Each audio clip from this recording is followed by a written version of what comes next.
એ સાચી વાત. ખોડ થઈ ગયું કાંઈ સંભળાતું જ નથી. શું કરું? હા હા છૂટ જાય. હા હા તો બા નો મોડે ફોનું નો ભેગું કરી લેવાય.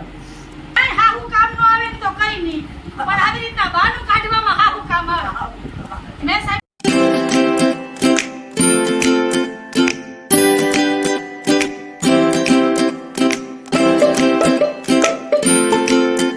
હેલો એવરીવન, જય શ્રી કૃષ્ણ, જય માતાજી, જય સ્વામિનારાયણ. કેમ છો બધા? મજામાં? તમારું બધાનું સ્વાગત છે ધારા ફેમિલી બ્લોગમાં. હસતું રહેવાનું, ખુશ રહેવાનું, આવી જ રીતે ચહેરા ઉપર સ્માઇલ રાખવાની. તો હાલો, દિવસની શરૂઆત થઈ ગઈ તો બ્લોગની શરૂઆત કરીએ. તો દીવાબત્તી પૂજા કરી લીધા છે, ધારાનો નાસ્તોય બનાવી દીધો છે, ચા મૂક્યો છે અને ધારાને જવું છે સ્કૂલે. હજી 10 મિનિટની વાર છે. 10 મિનિટ પછી અમારે ચા પાણીને સિરાવાનું કરવાનું છે, નાસ્તો નહીં સિરાવાનું. કા તો ધારાબેન તો અત્યારે અંદર હચવાના છે, શું કામ કરે કંઈ ખબર નહીં. સાહેબ અહીંયા બેઠા. જય શ્રી કૃષ્ણ, જય માતાજી. કેમ છે? મજા ને? એકદમ સારું, કંઈ વાંધો નથી ને? મૂંઝાતા નહીં હો. વરસાદ ભલે 2 દી મોડો થાય પણ મૂંઝાવાનું નહીં. હે અને જો આજ વાદળાય બહુ થઈ ગયા. જો આજે અત્યારમાંથી એવી ગરમી પકડાઈ ગઈ અને જો આ વાદળા થઈ ગયા. હા, કાલ રાતની તો બહુ જ હા ઓલું છે. કા હાવ પાંદડું હલતું નથી, એવી ગરમી થાય. અને ધારાબેન જો અત્યારમાં શું કરે? ધારા, જય શ્રી કૃષ્ણ. આ કેલેન્ડર કાં લીધું તે? હે તને કહું, એ તારો બર્થડે હજી 6 મહિના પછી છે, મૂકી દે. આમાં નું આવે, નવું કેલેન્ડર આવે ને એમાં તારો બર્થડે આવે. મૂકી દે, મૂકી દે. હાલો જો આ ગોરધનનો બર્થડે ગયો ને તો ધારાને બર્થડે યાદ આવ્યો. કોકનો બર્થડે આવે એટલે ધારાને યાદ આવે બર્થડે. તો હાલો, ચેનલમાં પહેલી વાર આવ્યો હોય તો ચેનલને લાઇક કરજો, શેર કરજો, સબસ્ક્રાઈબ કરજો ને એક મસ્ત મજાનો કમેન્ટ કરીને જાજો. તો મળીએ થોડીક વાર રહીને. ચાલો, ઢાલાને મૂકીને આવી ગયો છે, બા પણ આવી ગયા છે. બા જય શ્રી કૃષ્ણ. જો ખાટિયા ઢોકળા ગરમા ગરમ ખાટા ઢોકળા ખાવા આવી જાવ. કાલે જો ઠંડી રોટલી ને ગાંઠિયા ખાવા આવ્યા હતા ને તો આજ તમારા હાટું ગરમા ગરમ ખાટિયા ઢોકળા બની. હાલો આવી જાવ બધા. 3 જાતની ચટણી છે, આંબલીની, ધાણાની અને લસણની, તમને જે ભાવે. અને સાથે છે સિંગ તેલ. તો ગરમ ગરમ ઢોકળા ખાવા આવી જાવ. હાલો બા, ખાવા બધું. હાલો હાલો હાલો હાલો ચાલો, તમે બધા આવી જાવ, નાસ્તો કરી લઈએ. બધા આવી જાવ. આવજો. એને અંજુને પણ ઢાળો બનાવતા બહુ મસ્ત આવડે હે. મને નથી આવડતો, હું સાંભળતી જ નથી. આવલે નાઈ નાઈ બેરી થઈ ગઈ. એ સાચી વાત. ખોડ થઈ ગયું, કાંઈ સંભળાતું જ નથી. શું કરું? રાધેશ્યામ.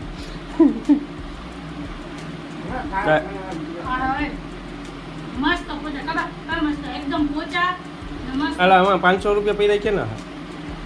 મારા જો સાંભળી ગઈ. જો એ બા આવી જાય વાળા આલસમાં, હું ના આવું હો. હા ખબર. ચાલો, ચા પાણી નાસ્તો થઈ ગયો ને હું બા બે અહીંયા છે ને થોડીક વાર હવે ઇન્ડોરે બેસીએ ને. બા મને હમણાં કહેતા હતા કે પેલાના જમાનામાં કેવું હતું, કેટલા રૂપિયાનું કિલો તેલ હતું? 3 રૂપિયાનું કિલો તેલ, 2 રૂપિયાની ખાંડ, 8 આનાનો ગોળ કિલો, 10 આનું અડધો લીટર, 1 લીટર દૂધ. એ ક્યાં ટાઈમની તમે વાત કરો? અમે તમારા લગ્ન થઈ ગયા 40-45 વર્ષ પહેલાની બોલો ને. અત્યારે ખાંડના ભાવ 42 રૂપિયા, દૂધ તો કે 60 રૂપિયા. અત્યારે ગેસના બાટલાના ભાવ 2200 ને 1122. ક્યાં પહોંચવું? આ મોંઘવારી ક્યાં ગઈ? આવું સસ્તું હોય તો કોણ સસ્તું હોય છે? કોલસા અને મુઠિયા લઈ જતા ને તો એમાં આખું સોમાનું એમની તો સોનું સસ્તું હોય છે ને. મોનું હા હા છૂટ જાય. હા હા તો બા નો મોડે ફોનું નો ભેગું કરી લેવાય. ખરેખર બાની વાત સાચી છે. એને ચાવક છે. ત્યારે જો એટલું સસ્તું બધું હતું ને તોય છે ને માન પૂરું થતું, કેમ કે આવક નહોતી. જેવું સસ્તું હતું એવું આવકમાં ઇન્કમ ઓછી, અને અત્યારે આવક વધી ને તો એની સામે ડબલ મોંઘવારી વધી. હા તો એ થઈ જાય. અત્યારે કામમાં વાળો એક છે, ખાવા વાળા 2 હોય ને તોય પૂરું નથી થતું, કેમ કે નહીં ઉઠીને બાઈને જવું ખાવા. હા ત્યારે ઈ કઈ નહોતું. તમે વેરંટી જો ને તો લાઇટ બિલ એટલા આવતા, મોસો વધી ગયા. માણા એટલા ફોન, માણા એટલી ગાડી. પછી અઠવાડિયામાં 2 દિવસ હોટલમાં ખાવા જવું ફિક્સ થઈ ગયું. ખાવા પીવામાં માણસોને પૈસા ઘટતા જ નથી, આ મોરશોખના જ પૈસા ઘટે છે. પણ તોય હિસાબ કરો ને તો 2 જણા તમે જાવ એટલે મિનિમમ 1000-1500 નું બિલ આવે. સામાન્ય હોટલમાં જાવ તો 1000-1500 એટલે તમારા 15 દિન નીકળી જાય કે નહીં? શાક બકાલાનો હિસાબ કરો તો ગણિત એમ કરો તો થાય. કોઈ ખાવા પીવાનું તો કોઈને વેલેન્ટેજ આવે જ નહીં, પણ તમે ઘેરે બનાવીને અને ચોખ્ખું બનાવીને ખાઓ અને ઘરનું ખાવ તો ફેર કેટલો પડે. આયુષ્ય વધે. જો પેલા માણસ કેટલું જીવતા, બાના અત્યારે 75 થયા, 75 ની ઉપર. તોય બા હજી હળીકમ છે દોડ્યા જાય ને દોડ્યા આવે. મારા બાપાનું મંદિરે 11 કિલોમીટર થાય. મારા બાપાનું મંદિર બાદીમાં 2 વખત હાલીને વહી જાય. આપણે એક વારમાં 10 પૂરા ખાવા પડે. ખાવું ખોટું એટલે પછી શરીરે નબળું પડતું જાય. ખોરાક ખોટું એટલે બધી વસ્તુ નુકસાન તો કરે. અને આ ખાધું સાચું કામ કર્યું તો અત્યારે હજી જો એવા ને વાંધો. એટલે એ ફેર તો પડે. એટલે હું બાને જ કહેતી હતી બાબા એટલું સસ્તું હતું હોય. ઘી દૂધ બધું સારું જ જતું ને. પેલા છાશ વેચાતી ન લેવી પડતી ને એમને દેવાની. એમના આવતું. શાક પાંદડું છાશ ને અત્યારે લેવા જાજો જી બધું દૂધ ડેરી ભેગું કરી દે. ઘરમાં ખાવા પૂરતું જ રાખે હોય તો હોય અમુક પાવડરનું હોય. આ ટાઈમ જાય મોંઘવારી વધે સમય બદલે ને એટલે માણામાં પરિવર્તન આવે ખાવા પીવામાં આવે બધામાં. પંજાબમાં ભેળસેળ થઈ ગયું. બધી ફેર તો પડે. પેલા જેવું ન થાય પણ તો ઘણી વસ્તુ પેલા જેવી પાછું આવવા માંડ્યું. જૂનું ચલણ આવવા માંડ્યું. જવું ને ઘેરે આવી રીતના હોય દેશી ખાવા હાટું થઈને અઠવાડિયામાં 2 વાર બાયણે છે. ન ચૂલાની રસોઈ બનતી હોય હોટલમાં. હવે તો એવી હોટલો બને ને તાંબા પિત્તળના વાસણ પાછા આવ્યા. ચૂલે બનતી હોય રસોઈ ત્યાં ખાટલે બેસીને ખાવા જાય. જેથી ઘેર હતા ને તેથી ઘરમાંથી કાઢ્યા તાંબા પિત્તળના વાસણ ને ખાટલા જૂની બધું. આ નહીં ગેસ લેવો ને ઓલું લેવું. ખરેખર તો આપણે જ બધું કરીએ. કંઈ નહીં હવે આમાં જવું ને તો આ 2 કલાકનો વિડીયો થઈ જાય. સમય પ્રમાણે પરિવર્તન આવવું જરૂરી છે બદલવું જરૂરી છે પણ થોડુંક સમયને અનુરૂપ આવીએ તો વાંધો ન આવે. તો હાલો તમને અમારી વાત ગમતી હોય કેટલા મારી વાતે સહમત છો તો એ પણ મને કમેન્ટમાં કહેજો. ને ચેનલમાં પહેલી વાર આવ્યા હોય તો ચેનલને લાઈક કરજો શેર કરજો સબસ્ક્રાઈબ કરજો ને એક મસ્ત મજાનો કમેન્ટ કરીને જાજો. અને એક હમણાં ફીસભાઈ પરમારનો કમેન્ટ હતો એમ કહે કે બેન તમે કમેન્ટનો જવાબ નથી આપતા. હું કોઈ પણ કમેન્ટ કરે ગમે ત્યારે છેલ્લી બાકી રાતના 2 વાગે હું કમેન્ટનો જવાબ આપું નાખું. ટાઈમ ન હોય ને તો એક દિવસ મોડો પણ રિપ્લાય તો હોય. તમે રિપ્લાયમાં જઈને જોઈ લેજો મેં કમેન્ટનો જવાબ આપ્યો જ હોય. જોઈ લેજો ને પછી મને કમેન્ટ કરીને કહેજો. તો હાલો મળ્યા થોડીક વાર રહીને.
મૂળિયા સારા છે દાંતમાં કંઈ વાંધો નથી. આ તૂટી ગયો ને એ બહુ દુખે.